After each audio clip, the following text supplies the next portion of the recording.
Sejak putus hubungan beberapa waktu lalu antara Rahel Maryam dengan mantan kekasihnya Paul Gunawan, tidak ada lagi jalinan hubungan khusus selain tali pertemanan saja. Apalagi kini keduanya telah sama-sama memiliki pasangan pengganti. Kalau Paul Gunawan yang akrab dipanggil Gun Gun menjalin hubungan asmara dengan bintang sinetron bernama Friska, sedangkan Rahel Maryam belakangan begitu mesra di samping seorang pria bernama Ebes. Kabar terakhir yang terdengar, Rahel dan Ebes yang baru...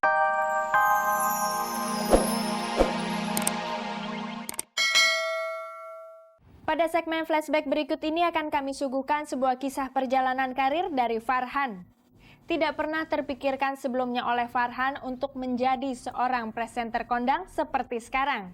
Bungsu dari 6 bersaudara lulusan Fakultas Ekonomi Unpad ini mengalami puncak karirnya pada saat menjadi penyiar radio. Bersama rekan siarannya Indi Barens, Farhan berhasil memecahkan rekor muri, yaitu mengudara selama 32 jam non-stop. Oke pemirsa, mari kita saksikan bersama penuturan Farhan selengkapnya. Dia datang bagai terangnya bintang yang benderang. Dia datang membuat kita terpana saat memandang dia dengan sejuta talenta di dalam dada. Dan kita pun terpana oleh indahnya pesona suara. Kalau melihat penampilan dan cara bicaranya sekarang, mungkin tak terbayang di benak Anda jika Farhan di masa kecilnya adalah seorang anak yang tidak banyak gaul dan juga tidak banyak bicara. Soalnya, sebagai anak bungsu dari 6 bersaudara, Farhan kecil mendapat proteksi lumayan ketat dari kedua orang tuanya hingga ia tumbuh menjadi anak rumahan yang cenderung tertib. Masa kecil saya sih, masa kecil anak yang anak paling kecil di rumah.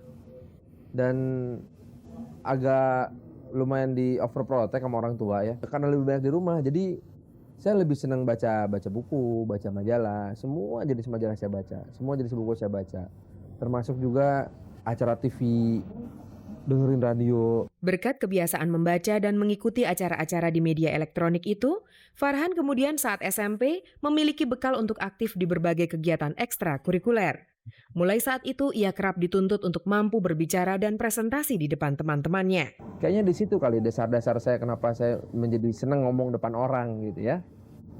Nah, berpresentasi, memandu sebuah acara gitu.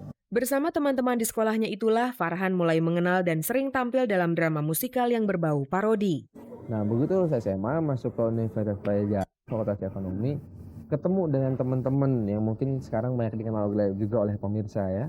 Di antaranya ada Nico Siahaan, Roni Waluya, Daan Arya, Adipura, bahkan Adipura teman dari SMA gitu. Bersama teman-temannya itulah kemudian Farhan selain menjadi penyiar radio, juga bergabung dengan kelompok parodi Padiangan. Saat masuk Padiangan itu kita ini seangkatan ya, saya, Nico, teman-teman SPT, seangkatan dengan Tika Panggabean, Ujo, Yosi, ya anak-anak Project Pop lah, itu semua seangkatan. Tapi tak lama Farhan bergabung dengan Padiangan, karena pada awal tahun 95 ia memisahkan diri dan membentuk kelompok spesial pakai telur yang secara rutin mengisi acara di salah satu stasiun televisi swasta.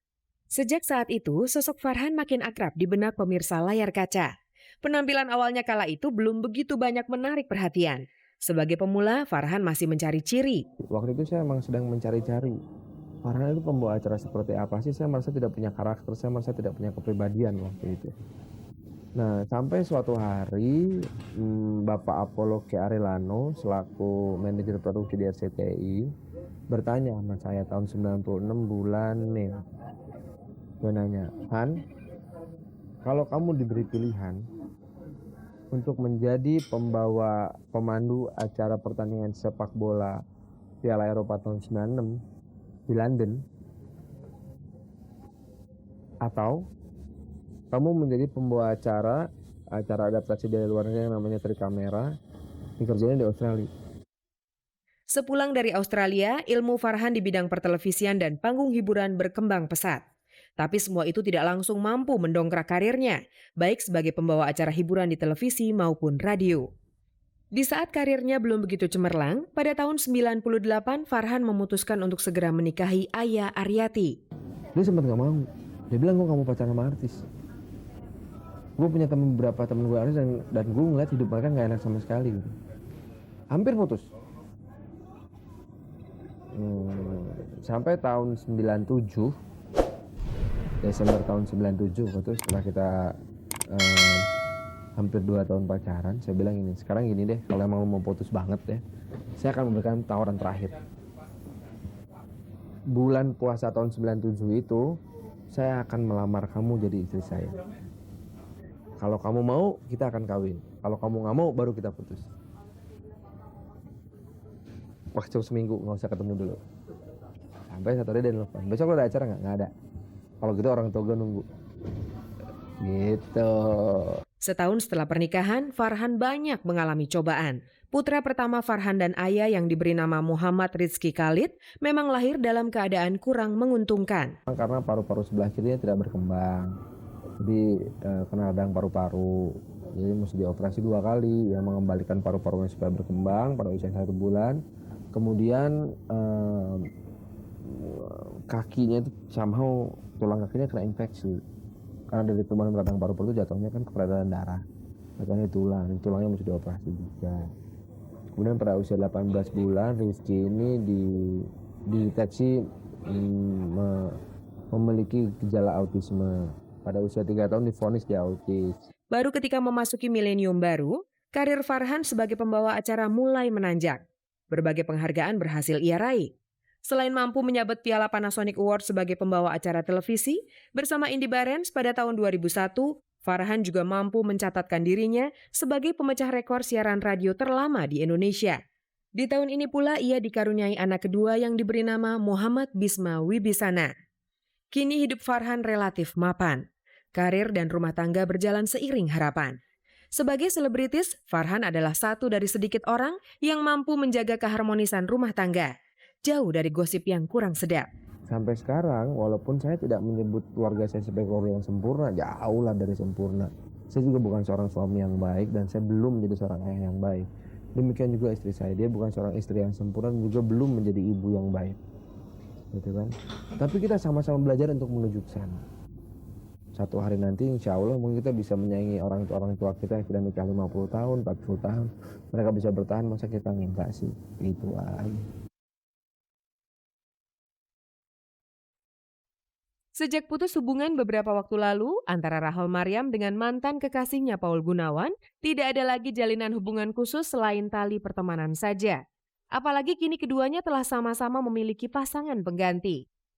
Kalau Paul Gunawan yang akrab dipanggil Gun-Gun menjalin hubungan asmara dengan bintang sinetron bernama Friska, sedangkan Rahel Maryam belakangan begitu mesra di samping seorang pria bernama Ebes. Kabar terakhir yang terdengar, Rahel dan Ebes yang baru berpacaran selama beberapa bulan malah berencana naik pelaminan pada tanggal 4 Juli nanti. Kabarnya proses lamaran telah dilakukan pada pagi tadi di kediaman Rahel Maryam di Kota Kembang, Bandung. Meski tidak tahu menau, Paul Gunawan yang mantan orang terdekat Rahel selama bertahun-tahun mengaku ikut bahagia mendengar kabar rencana pernikahan Rahel dan Ebes. Ya, baru dengar dari Anda malah. Iya ya, saya juga agak heran ya mungkin, tapi memang dari dulu mungkin dia memang lebih siap kali ya. Buat Paul Gunawan, rencana pernikahan Rahel dan Ebes terdengar cukup mendadak.